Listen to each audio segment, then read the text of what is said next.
ലോകത്തിൻ്റെ kidnapping capital എന്ന് പറയുന്നത് കാൻബറയാണ്. കാൻബറ എത്ര വലിയ സിറ്റി ആയിട്ടുള്ള കാൻബറ എങ്ങനെയാണ് ലോകത്തിൻ്റെ കിഡ്നാപ്പിംഗ് ക്യാപിറ്റൽ ആവുന്നതെന്ന് ചോദിച്ചു കഴിഞ്ഞാൽ അതിൻ്റെ മാനദണ്ഡം എന്താണ്? വിവാഹമോചനം, ഭാര്യയും ഭർത്താവും തമ്മിൽ പിരിയുന്നു, ഒരു കുട്ടിയുണ്ട്, കുട്ടിയെ കൃത്യസമയത്ത് ഭർത്താവ് ഭാര്യയുടെ അടുത്ത് എത്തിക്കണം. ഇന്ന് വൈകിട്ട് 6:30 ബുധനാഴ്ച ദിവസം, എല്ലാ ദിവസവും എത്തിക്കണം. 6 മണിയായി, ഭർത്താവ് കുട്ടിയെ എത്തിച്ചിട്ടില്ല, ട്രാഫിക് ബ്ലോക്ക്, ഭാര്യ ഉടനെ നെറ്റിൽ കയറി ഒരു കേസ് ഫയൽ ചെയ്യും. കിഡ്നാപ്പിംഗ്, കുട്ടിയെ കാണാനില്ല.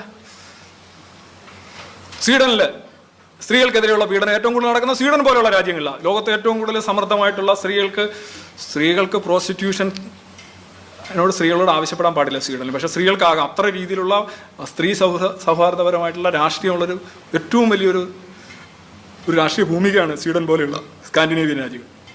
ലോകത്ത് ഏറ്റവും കൂടുതൽ പീഡനം നടക്കുന്ന സ്ത്രീ പീഡനം നടക്കുന്ന അവിടെ. കാര്യം എന്താണ്?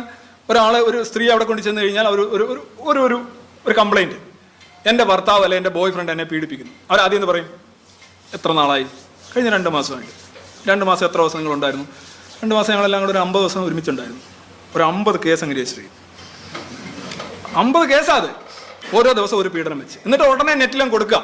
ഇപ്പോൾ എല്ലാവരും സൗദി അറേബ്യയിൽ നിന്നൊക്കെ വായിച്ചു, സ്വീഡന് മൊത്തം പീഡനം, ഇവിടെ നമുക്കിവിടെ പീഡനമേ ഇല്ലല്ലോ.